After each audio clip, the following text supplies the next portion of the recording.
We have a big DSO who invested tens of millions of dollars into a dental school. High Point University continues exponential growth in the announcement of the 10th new school. And today, it just got its new name. So this is the new name of the School of Dental Medicine. The Workman School of Dental Medicine will be the first private dental school in the state of North Carolina. If I was a big organization, it's like, hey, our number one restraint is dentist. What if we throw a couple $1 million at it? What if we throw 30, 40 $40 million at it? I'm sure you have a lot of say in what goes on, especially since it's a private school. Before COVID, there was already a national shortage of dental hygienists. And then once the pandemic hit, nearly half of the hygienists either quit or they retired. The dental insurance is doing their part by lowering the reimbursement rate. Welcome back to another episode of Dental Rift. I'm your co-host, Gary Bird. I'm the founder of SMC National, where we help you create, convert, and close more new patients so you can grow the way that you want. My name is Tanner Applegate. I am the CEO and founder of Unify. We are a platform centralizing all of your data into one single place and helping you make the decisions and actions to make on top of it. Awesome. So we got three really cool topics today, Tanner. So number one, we have a big DSO who invested tens of millions of dollars into a dental school. And so that's interesting conversation. We also have a video of a dentist sharing their struggles on hiring hygienists, which I think is relatable. And we got some stats in there that are going to blow people's minds. And then we also have an article that you and I were discussing recently about dental insurance companies and their point of view of the dental industry, which I think will help us draw some conclusions. So which of those do you think we should tee off with first? Let's talk about Workman. Yes. Rick Okay. Workman. So I'm going to pull up this video and It just got its new name. So this is the new name of the School of Dental Medicine. Yes, yes. The Workman School of Dental Medicine will be the first private dental school in the state of North Carolina. The school was made possible through a $32 million gift from the Rick and Angie Workman Foundation. Dr. Rick Workman is HPU's dental innovator in residence and the founder and executive chair of Heartland Dental, which supports more than 1,600 offices nationwide. I'm very certain that High Point University has a great opportunity to become quickly one of the best schools in America because with a fresh slate and a widely or rapidly changing external. Hey, sorry to interrupt the show, but I got a segment that's going to bring a lot of value to you. It's called Ask Gary, and people are sending in their questions about marketing. Today's question comes from Dr. Michael, and he wanted to know, what can I do at the end of the year to really boost my marketing, to make sure my numbers don't slip, especially in November and December? And there's a couple things that you can do. Number one, you can ramp up Invisalign. Parents love buying Invisalign for their kids at the end of the year as a Christmas gift. And the best part about that, you'll get a bunch of revenue, and you won't have to do the labor or the work until the next year. So that actually drives up revenue and keeps your labor down. Super valuable. The other thing is use it or lose it at the end of the year. And lastly, you have tens of thousands, if not hundreds of thousands of dollars of unaccepted treatment in your PMS. All you have to do is email them and let them know that you are running some kind of promotion at the end of the year to get them in. We actually have exact scripting about this. So if you want to learn more about this, just reach out to me. I'll get it to you. And back to the show. You want to hear it? That was the end of it. Yeah, he basically said, yeah, we're going to be one of the better dental schools. What are your thoughts on that? Do you think they will be? Well, I have no idea. But what I can say is it's really, I mean, this is what I would do. If I was a big organization, it's like, hey, our number one restraint is dentist. It's like, cool. What if we throw a couple $1 million at it? What if we throw 30, 40 $40 million at it, create our own school? And then I want to know what the deal is. Like, hey, I'm giving you this. You're putting my name on it, but we have first right of recruiting. Like, what's the handshake there? You know what I mean? Yeah, a lot of these dental schools and DSOs are getting into a relationship without having their name on the school, right? And so, like, for example, in Colorado, one of the dental schools, when you're third and fourth year now, you're starting to do rotations in these DSOs, right? And so this is like, they're already having these relationships, but to go in and own it, I'm not own it, but obviously be a large contributor of it financially. And I'm sure you have a lot of say in what goes on, especially since it's a private school, right? Private school, you're going to be able to have a lot of free reign on what happens. And I think it's a smart move, like you said, but honestly too, a lot of these schools get, from what I've heard, get so, not all of them, but a lot of them get so much involved in this bureaucracy of like making you look good as a tenured professor, et cetera, that they lose track of like what the real like purpose is as a dental school. That some of the times I believe that opening that up to competition and making it so that it is a for-profit thing actually ends up making it a better school too. Interesting.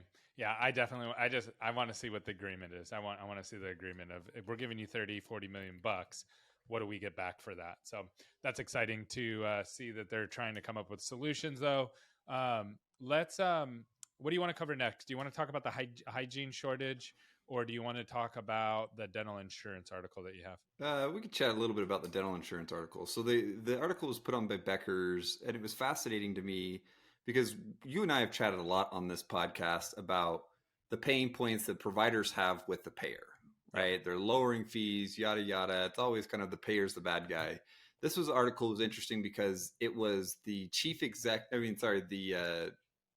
he is the executive director of the National Association of Dental Plans, right? So he's on kind of that payer side of things.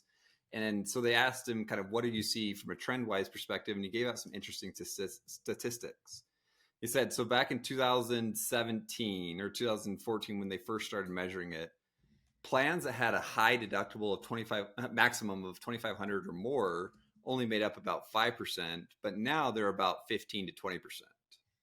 Right. So that increase was interesting. And then the plans that had $1,000 or less used to make up 53% of all dental plans, but now they're only at about 33%. Right. So what he's trying to say is like, hey, the dental insurance is doing their part by selling more of these higher maximum fees, which means if they have more work to get done, they get more work done. But the problem is that they're also lowering their reimbursement rates. Right. So we'll pay you less per procedure, but you can now do more procedures. It's kind of the argument that they're saying, which was very interesting to me. I'd never heard the fact that like, hey, we have more high deductible plans. Yeah, me neither. Which would be huge, right? Because you can do way more dentistry, at a lower fee. But if you're doing more dentistry at once, you can start to factor in speed and those kind of things and really make this work in your favor. Is that right? What's interesting too is that we always blame the insurance company.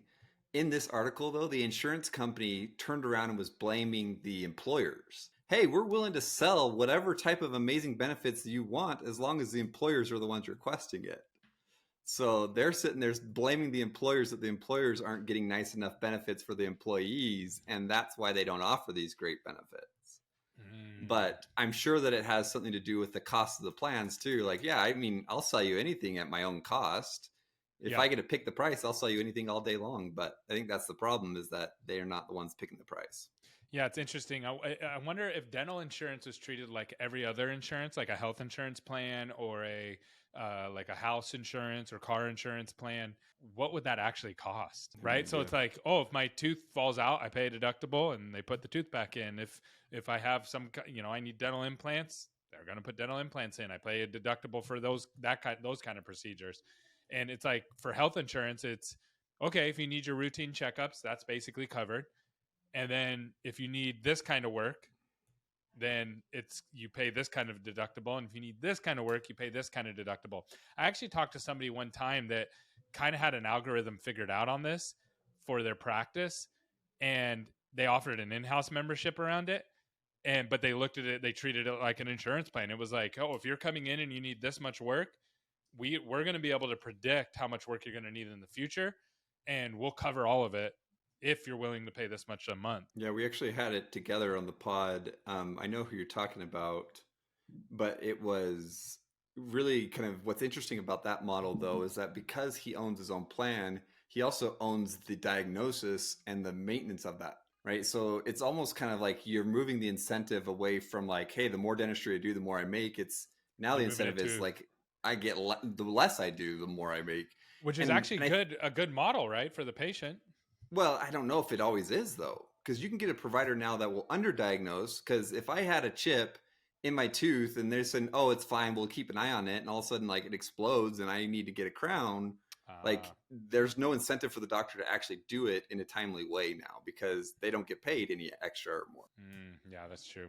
Interesting stuff. Okay, so obviously dental hygienists have been a big pain for people, and everybody feels it, everybody knows it. but I'm going to share this with you. And just seeing this in one setting, in one clip, and thinking through this from a data standpoint, this is very interesting stuff. Well, before COVID, there was already a national shortage of dental hygienists. And then once the pandemic hit, nearly half of the hygienists either quit or they retired.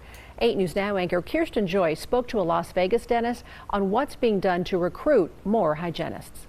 I think it's a wonderful profession for people to get into. Dr. Didi Mavason has been a dentist for 15 years. She has one practice in the Silverado Ranch area, her second in the medical district on Charleston. Staffing these locations has proved challenging. We were actively looking for a dental hygienist for over 2 years before we found one. My friends, my dental friends here in Las Vegas as well, have been looking, and some still haven't found a dental hygienist. She hired dental hygienist Emily Wang, who moved to Las Vegas from California. As a hygienist, it's really great that you can work alongside with dentists and you can help diagnose anything that you see within a patient. An American Dental Association poll showed nearly 40% of dental practices are trying to recruit hygienists, and of those, 95% said it's been difficult to hire someone. In the 20 largest U.S. cities, the poll found that only half of hygienist positions are reported as filled. Since COVID, annual salaries for dental hygienists have nearly doubled to an average of $90,000. It is nice to be, incentivized, but I feel like it is more appealing, especially for new grads nowadays. And with our economy, it's great. It's a great compensation. For Emily, the career choice more about the flexibility it offers with being a mom as well. For Dr. Mavason, the higher salary to get great talent like Emily is worth every penny, but the current downside, dental insurance has not increased the reimbursements to help match that. So it's a big issue for a lot of dental professionals across the nation, because we're trying to accommodate the higher salary without the reimbursement rates going up. Have you seen it kind of broken down that way? I haven't seen that all pieced together like that.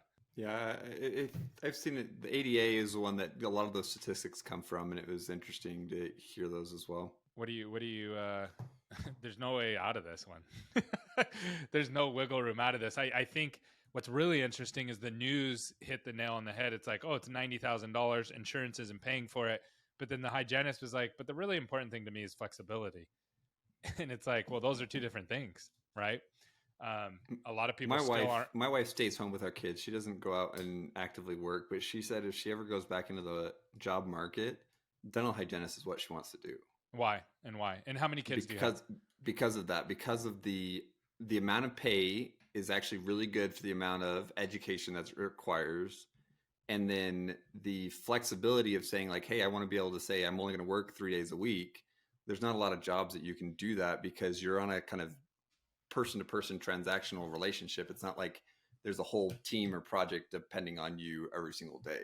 It's just really that patient that's in front of you. Yeah, that's true. And then when you go home, you don't worry about it, right? Like you don't have to think, oh no, what's going on? Like your worst thing is like, I don't like this person I work with. And then you can just move offices because you're in high demand. Right. I wouldn't be surprised if what happens is this lull in dental hygienists pushes a surge of like hiring and training up a bunch of dental hygienists, and then we go through a period where there's overabundance of them, and then it kind of stabilizes over the next like 5 years. Yeah, and salaries don't go up again, for a long time, or they even go backwards. Right. Yeah. Awesome, man. Well, great show today. Awesome. Talk to you soon. Boom.